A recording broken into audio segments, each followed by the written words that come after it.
Olá a todos, sejam bem-vindos à etapa 3, onde nós falaremos sobre telhado e revestimentos primários. Então vamos lá. Primeira coisa, para a montagem da trama de madeira do telhado. Tem em mãos o projeto do telhado com a indicação da quantidade de águas que são determinadas pelas superfícies inclinadas do telhado, que fazem o escoamento das águas da chuva, a inclinação das águas, a altura da cumieira, de acordo com a inclinação, e o tamanho dos beirais. Para eu mostrar aqui como é que funciona essa trama, deixa eu passar aqui para essa imagem. Imagine que só esse pedaço aqui, ó, seja de uma casa. Sabe essa casa com um telhadinho simples, assim? Essa face aqui é uma água, essa face aqui de trás é uma água. Então, esse telhadinho aqui, ó, tem duas águas. Esse daqui já tem uma água, duas águas, três águas, quatro águas, cinco águas. Então, quando a gente fala quantidade de águas, é essa identificação, né, dessa, dessa face inteira onde a água vai escorrer. Então, primeiro tem que ter um projeto, a dimensão desse telhado, largura, comprimento, quanto de beiral. Geralmente utiliza de 60 a 80 centímetros de beiral para fora do perímetro das paredes. De acordo com a inclinação das telhas, define a altura da cumieira, que é essa parte mais alta aqui do telhado, né? O que dita essa altura é a inclinação do telhado no geral. Então, antes de iniciar, deve ser verificado tudo isso e, se possível, fazer um projeto de telhado, né? Telhado é algo sério, um telhado errado, com as telhas na inclinação errada, provoca, a telha absorve muita água, porque a água não já bate, escorre, isso faz com o tempo ficar pingando ali. Então, telhado é algo muito sério, vazamento, infiltração, é sempre algo muito ruim, tanto para você que vai ter que refazer o serviço, quanto para o cliente. Então, o ideal é fazer um projeto antes de iniciar o telhado. Então, voltando aqui, coloque um ponta-leite marcando a altura da cumieira para servir como base na retirada das medidas. Então, essa parte mais alta aqui, ó, você vai ter um ponta-leite, né, uma estrutura assim na vertical, marcando ali a altura para depois você medir as peças que vão ficar nesse sentido, poder medir a tesoura. Isso é supondo que não tem projeto, porque se tiver o projeto, isso já vai ter sido identificado lá, né? Então é isso. No caso, esse pontalete, ele é a peça inicial aqui da tesoura, né? Você vai colocar ela aqui para poder saber a altura, vai marcar a altura aqui em cima, para poder medir essas duas peças aqui das laterais, ó. Poder colocar ela no lugar, certo? Então, às vezes nós fazemos telhado com essa tesoura. Essa tesoura é um elemento que fica bonito, imponente num telhado grande. Quando a gente faz casas simples, às vezes não usa tesoura, porque querendo ou não, a tesoura, ela deixa o telhado bem rígido, mas ela acaba usando mais madeira. Então, para telhado simples de casa, ao invés de montar essa tesoura toda, coloca-se pontaletes presos em cima da alvenaria, né, em cima da cinta superior de concreto, e aonde o vão é aberto, pode ser colocado essa peça, que a gente chama de viga, com o pontalete em cima. Então, vai começar o telhado, coloca a viga nas posições para poder passar por cima de um vão, coloca os pontaletes, que são essas peças na vertical, para medir esses caibros, né? Passando da alvenaria para fora, no caso, para o beiral, e faz isso a cada vão, né? A cada 2, 3 metros. Se não for tesoura, é o conjunto de ponta-leite com a viga, tá bom? Então, voltando aqui, temos as terças que são colocadas entre essas peças do telhado. Quando não tem essas peças aqui do telhado, coloca-se os pontaletes, né? Então, os pontaletes, as terças, ou esse conjunto que é uma tesoura. As terças ficam nesse sentido, o caibro fica no sentido contrário. Sabe como que eu gravei o nome do caibro? O caibro é o que cai, o que desce. O que está no sentido contrário, eu sei que não é o caibro, então é a terça. Foi assim que eu fixei rápido. Então, vem as terças, os caibros, e em cima dos caibros, no sentido contrário, as ripas. Geralmente, as terças são colocadas com vão aí de 1,5 m.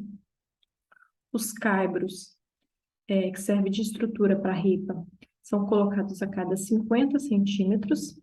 E a ripa, que é essa trama mais fechada para as telhas, vai de acordo com o tipo de telha. Então, tem que ver qual é o tamanho da telha, por exemplo, telha colonial, para entender o espaçamento da ripa. Não é algo 100% definido, não. Varia de acordo com a telha. Então, comece com a montagem das bigas de madeira com pontaletes ou as tesouras. Faça a montagem das terças, que são essas peças aqui, ó, que ficam embaixo dos caibros. Essas principais para a estruturação do telhado nas inclinações de projeto, para o suporte dos caibros, espaçamento entre 1,5 m e 2 metros. Depois vem a montagem dos caibros, são as peças instaladas perpendiculares às terças para suporte das ripas, geralmente com espaçamento de 50 centímetros entre os eixos das peças. Então, aqui é uma obra que nós realizamos, né? Que vocês puderam ver que nós não fizemos aquelas tesouras, era um telhado de 4 águas. Então, nós colocamos os pontaletes para segurar essas peças. E a cada 2 metros nós colocamos essas terças para servir de apoio para os caibros, que são essas peças aqui, ó. E em cima dos caibros nós colocamos uma manta, que é essa manta aqui, ó. E depois da manta, nós colocamos as ripas e as telhas. Então, voltando. Fizemos a montagem das terças, a montagem dos caibros. Aí eu mostrei essa imagem. Depois, a montagem das ripas, que são as peças instaladas perpendiculares aos caibros, formam uma estrutura para receber as telhas, um espaçamento que varia de acordo com o modelo da telha escolhida, podendo variar em 32 a 36 centímetros. E o opcional é a instalação das mantas, né, sobre o caibro. Aqui foi instalado, é bom para proteção térmica, né? E para, se por acaso alguma telha deslocar, que tiver que vaza água, não cai diretamente aqui em cima do forro, né, digamos assim. Ela escorre por cima da manta e cai lá no beiral. Aqui foi um caso que o cliente pediu, né, para instalar. Não é algo muito comum, pelo menos aqui na região, onde nós fazemos obra, mas é uma boa opção. Então, depois que a estrutura já está toda pronta, até as ripas, coloca-se a tábua de beiral no perímetro do telhado. Essa tábua de beiral deve ser pintada com verniz, né? No caso, envernizada em todos os lados, pois ela ficará exposta ao sol e à chuva. Deixa eu mostrar aqui o que é essa tábua de beiral. Aqui, ó, aliás, na próxima imagem. Tá vendo essa tábua aqui, ó? Essa tábua dá um acabamento em volta de todo o telhado, para você não ficar vendo aquele monte de caibro descendo. Tem gente que gosta, tem gente que não gosta. Eu acho mais bonito essa tábua de beiral aqui, porque ela dá um acabamento mais uniforme, né? E ela deve ser pintada em todos os lados, porque ela vai ficar aqui mais exposta a chuva e a sol do que essa parte da trama aqui do telhado, né? Então é importante invernizar. Então vamos voltar. Então, colocação da tábua de beiral no perímetro do telhado. Essa tábua de beiral deve ser invernizada. Depois vem a montagem das telhas. E, por último, a montagem da cumieira com fixação por argila própria para a telha cerâmica. Depois que o telhado já está pronto com as telhas, faz a instalação do suporte para a calha na tábua de beiral, com inclinação para os pontos com condutores. Faz a instalação da calha em si, né, das peças da calha com acessórios, e a instalação dos condutores. Eu vou mostrar isso aqui agora. Tá vendo essa peça marrom escuro, isso aqui é a calha. Essa calha nós colocamos uma descida aqui e mais 3 descidas atrás. Aqui na frente não colocamos muito porque é a fachada, né? A pessoa entra e ela já vê essas duas laterais. Então, optamos por inclinar essa calha para cá e essa calha inclinar para cá e continuar para a lateral para ter mais condutores atrás e não na frente. Condutor é essa peça que pega a água da calha e traz até aqui embaixo.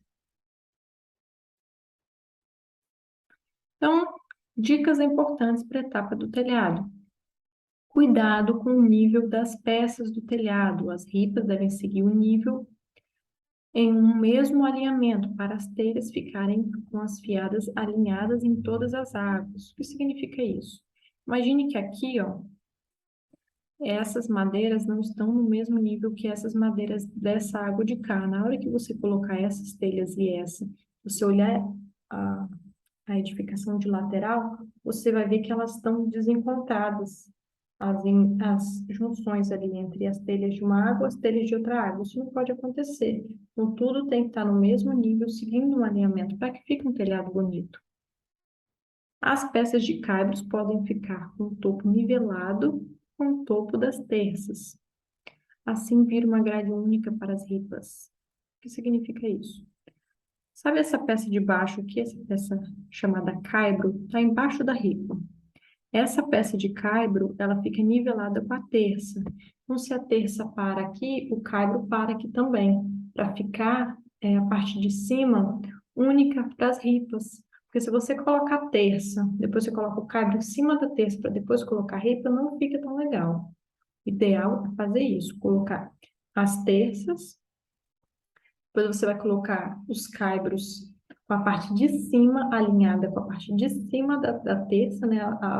O topo das duas alinhadas, para vir a ripa e encontrar com as duas por cima, porque aí fica uma trama mais rígida, né? Entre a terça e o caibro. Muita atenção ao instalar o espigão. Ele deve ser instalado bem alinhado. Imagina olhar por baixo e ver irregularidade por todo o trecho. Não pode. O que seria esse espigão? Vamos voltar aqui. Espigão é esse detalhe aqui, ó. Na hora de instalar, não pode colocar uma peça mais virada para cá, outra mais para cá, outra mais para cá. Eles vendem como copeiro isso aqui, né? Ela tem que estar bem alinhadinha aqui. E ela é fixada aqui em cima com uma argila própria para isso, tá?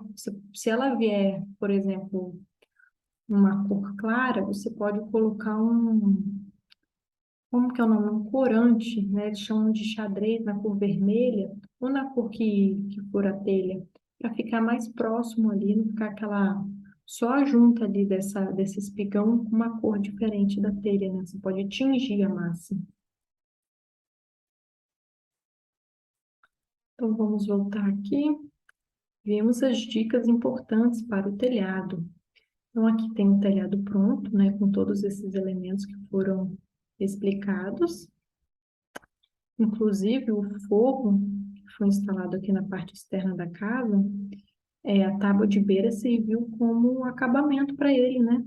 Porque ele veio em volta daqui do beiral. Nessa tábua de beiral, nós pregamos tipo um caibro assim, depois pregamos o forro por baixo. Então, ficou o acabamento todo com forro de madeira, ficou muito bonito. Aqui era a imagem para identificar como que era a tábua de beiral. E agora vamos começar na parte de revestimentos primários, começando com o chapisco, que tem geralmente uma espessura de 5 milímetros. O chapisco é a camada de aderência entre a alvenaria e o emboço, uma massa mais mole de cimento e areia. Então, é aquela massa molinha que o pessoal chapisca na parede, só fica aquela massinha assim, bem molinha mesmo, sabe? Só para criar uma camada de aderência. Tem pessoas que ainda não aceitam que precisa do chapisco. Pega o bloco, quebra o bloco todinho, picota tudo. Essa não é a forma ideal de fazer. Você está até tirando a resistência do bloco. O ideal é fazer o chapisco, tá bom? Precisa fazer o chapisco. Tem gente que ainda tem dúvida e não faz. Quando você não cria uma camada de aderência entre o bloco e o reboco pode soltar depois, tá bom? Em muitos casos até soltam depois de um tempo. Então, tem que sempre fazer o chapisco. E o traço do chapisco é cimento e areia grossa, na proporção de 1:3, tornando a superfície mais áspera e porosa. Se você colocar uma areia fina, não vai cumprir tão bem a função quanto poderia se a areia fosse grossa, porque o ideal é criar uma ponte de aderência bem rugosa mesmo, para segurar o reboco.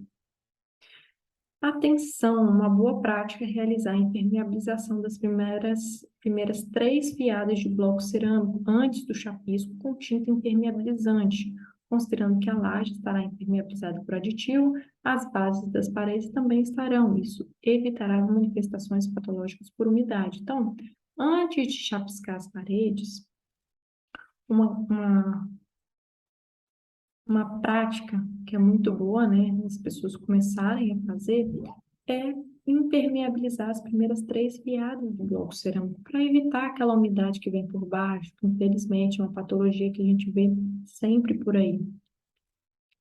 Então, vamos lá.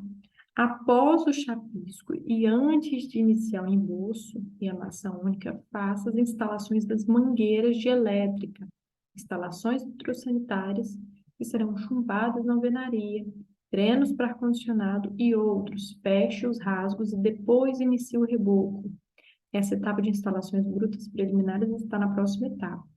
Gente, é o seguinte, às vezes você vai precisar de um reboco bem alinhado, bem uniforme, porque tem muitas pessoas que pintam, que selam e pintam a parede por cima do reboco, não fica fazendo o emassamento, até mesmo para redução de custo, certo?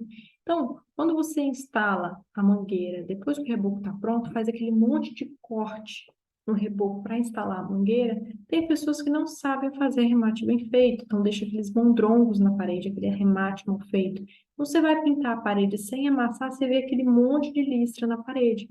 Não fica bom, não fica legal. Então, para isso não acontecer, faz a parede, chapisca, abre os rasgos na alvenaria, instala as mangueiras, pode instalar as caixinhas também, mas eu acredito que atrapalha, né, o profissional que vai sarrafiar a parede depois. Então, deixa a mangueira lá no ponto. Quando estiver fazendo o reboco, vem ali e instala a caixinha direitinho, no prumo, nivelada, ok?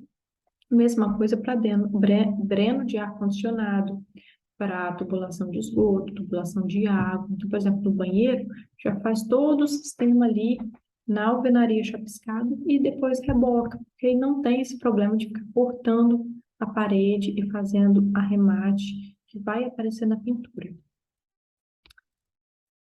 Depois que fizer o chapisco, instalar as mangueiras, as tubulações, é colocado as taliscas, né? Colocação das taliscas e linhas para alinhamento do embolso, reboco e ou massa única na espessura e prumos adequados. Então, primeiro o pedreiro vem, ele vai verificar o prumo das paredes, né? Vai colocar essas taliscas, que geralmente são pedacinhos de revestimento colado com uma própria massa de reboco mesmo na parede, e ele complementa entre uma talisca e outra de massa para fazer uma mescla, para quando ele for sarrafear com a régua de pedreiro, ele ter uma área maior de contato ali já no prumo. Então, aqui, para a gente entender, temos a alvenaria, a camada de chapisco, depois do chapisco vem o embolso e, por último, o reboco. O que é muito utilizado é alvenaria, chapisco e massa única, ao invés de fazer o embolso e o reboco. Anote em um lugar visível as quantidades de materiais, no caso, os traços de todas as argamassas, principalmente dos concretos. Assim, os traços estarão sempre padronizados, independente da experiência do ajudante que fizer a massa, aumentando a qualidade dos serviços. Padronizar o traço das argamassas para chapisco, para reboco, embolso maçônico é muito importante.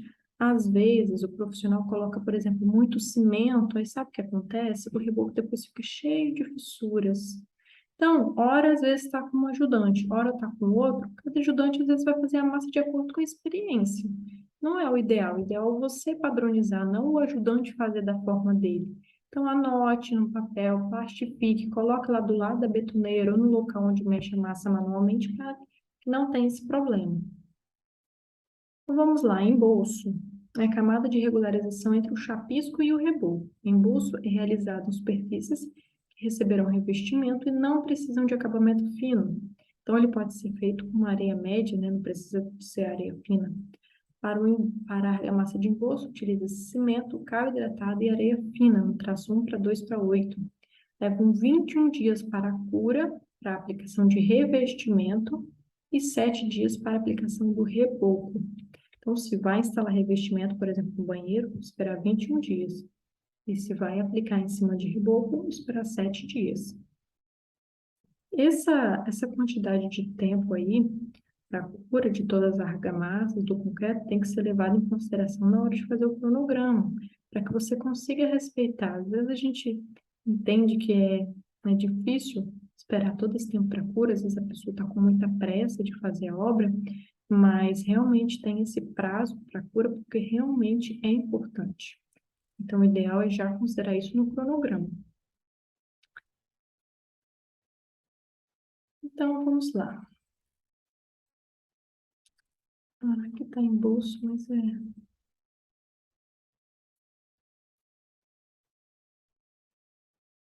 Então, continuando, após o embolso, faremos o reboco, né? O reboco é uma camadinha bem fina, é a camada de acabamento fino para pintura, feito em cima do embolso. O reboco é realizado em superfícies que receberão emassamento e pintura, então precisam ter um acabamento fino, se possível com areia fina, para deixar a superfície mais lisa, mais uniforme e menos rugosa. O chapisco, quanto mais rugoso, melhor, né? Porque ele é uma camada mais bruta para aderência. O reboco é diferente, ele é uma camada fina. Então, pode ser feito com areia fina. O traço para reboco indicado fica entre 1 para 4 e 1 para 5, no caso, com cimento e areia. E se for adicionar o cal, utiliza-se o traço 1 para meio para 4,5 ou 1 para 1 para 6. É comum a utilização do cal, tá bom? Quando não se faz o embolso e o reboco, faz-se a massa única, que eu já vou explicar como funciona. O reboco, a cura completa, precisa esperar 21 dias, sendo possível a partir daí pintar a parede ou instalar revestimento. Agora vamos ver a massa única. É a camada única para regularização e acabamento, é realizada após o chapisco, para deixar todas as paredes com uma regularização única, né? Para as argamassas de embolso, utiliza-se cimento, cal hidratado e areia fina no traço 1 para 2 para 8 em paredes internas e 1 para 1 para 6 em paredes externas. Mas geralmente utiliza-se para tudo, né? O mesmo traço, para poder padronizar para as paredes externas e para as paredes dentro de áreas molhadas, o ideal é utilizar na massa um aditivo impermeabilizante, tá bom? Para ficar com uma segunda proteção além da impermeabilização. A cura completa são 21 dias, sendo possível a partir daí pintar a parede ou instalar revestimentos. Antes de executar o reboco com massa única, verifique qual será o tipo de acabamento. Se for emassamento com pintura, o ideal é usar areia fina, porque para você emassar em cima de areia grossa, gente, não é legal, não funciona. O pintor não gosta, reclama, então o ideal é usar areia fina, facilita o trabalho. Se quiserem algum tipo de textura com tinta, talvez o reboco precise ser bem liso ou mais rústico. Também tem a opção de fazer o reboco com acabamento, como se fosse uma textura, para receber apenas a pintura. Sai mais em conta do que comprar as texturas prontas. O que eu estou querendo dizer? Tem uma obra que nós entregamos agora, nós fizemos a textura direto no reboco. Na verdade, é a massa única, né? Ao invés de desempenar a parede assim, nós terminamos ela, sarrafiamos e fomos com a desempenadeira nesse movimento aqui, ó. Então, ela ficou tipo um grafiato. Ela ficou a parede rebocada, com aquelas listrinhas assim, como se tivesse sido arranhado. Arranhado de gato, sabe? Então, ficou tipo um grafiato. Você compra uma textura tipo grafiato muito caro, comparado a fazer o reboco. Então, o reboco pronto assim, depois é só a gente selar a parede e pintar. Então, será que esse é um tipo de acabamento que o seu cliente numa casa de sítio gostaria de ter? Se sim, então você já tem que pensar isso antes de fazer a sua camada final para regularização da parede. Por quê? Porque o profissional já vai ter que saber disso na hora de fazer. Então, confira isso antes de executar essa massa única ou o reboco. Na execução do traço de reboco, embolso massa única indica a utilização de aditivo impermeabilizante para argamassas nas fachadas e áreas molhadas. Então, é aquilo que eu falei. Não economize impermeabilizante. Onde tem a possibilidade de ter água batendo, sempre utilize aditivo. Então, como fazer o acabamento nas superfícies? Primeiro, a argamassa é colocada na caixa do pedreiro. Ele pode fazer um caixote de madeira ou compra no material aquelas caixas de massa de plástico. As paredes devem ser umedecidas com trincha, tá? Onde eles pegam aquelas balde ou lata, mergulha a trincha e sai molhando a parede, porque a parede está seca, totalmente seca, às vezes pegou muito sol. Na hora que você chapar a massa, ela vai chupar toda aquela água da massa. Então, para isso não acontecer, você tem que umedecer a parede. Então, depois a argamassa é chapada nas paredes com uma colher de pedreiro. Após a massa puxar, que endurecer um pouco entre 30 e 60 minutos, é o momento de realizar o sarrafeamento da massa com régua de alumínio. Os pedreiros também chamam de cortar a massa, né? Espera a massa puxar para poder cortar com aquela régua de pedreiro. Se não deixar a massa descansar, o profissional terá dificuldade em sarrafear e a massa poderá ficar com fissuras. Porque quando você não deixa descansar, a massa fica muito mole.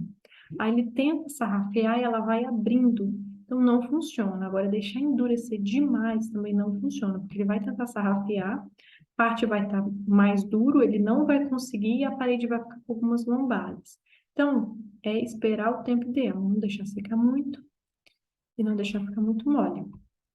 Se ao sarrafear com a régua perceber que tem áreas mais fundas, mais salientes, chape mais massa nas áreas fundas, corte a massa das áreas salientes até a superfície ficar com o mesmo alinhamento. Então, esse é o momento de você conferir o reboco do profissional, se ele realmente está sabendo fazer, porque se no início você já está vendo que ele não está cortando a massa no momento bom para fazer para desempenar a massa do acabamento, às vezes ele é um profissional que não sabe fazer esse tipo de serviço, tá? Ainda mais se depois for pintar em cima do reboco, aí vai complicar. Depois de sarrafear, a argamassa será umedecida com uma trincha, será desempenada em movimentos circulares, né? A gente vê sempre ele fazendo assim com aquela desempenadeira de madeira. Nas camadas de acabamento fino, como reboco massa única, a argamassa será camurçada com uma espuma, um bloco de espuma, né, que é uma camurça. Para finalização, eles pegam aquelas esponjinhas quadradas e fazem um acabamento na parede. Então, com isso, a parede já está pronta para depois da cura receber revestimento ou pintura. Então é isso, obrigada por estarem aqui até agora, por estar interagindo, comentando, dando feedbacks. Eu estarei aqui no grupo disponível para retirar as dúvidas, tá bom? Muito obrigada.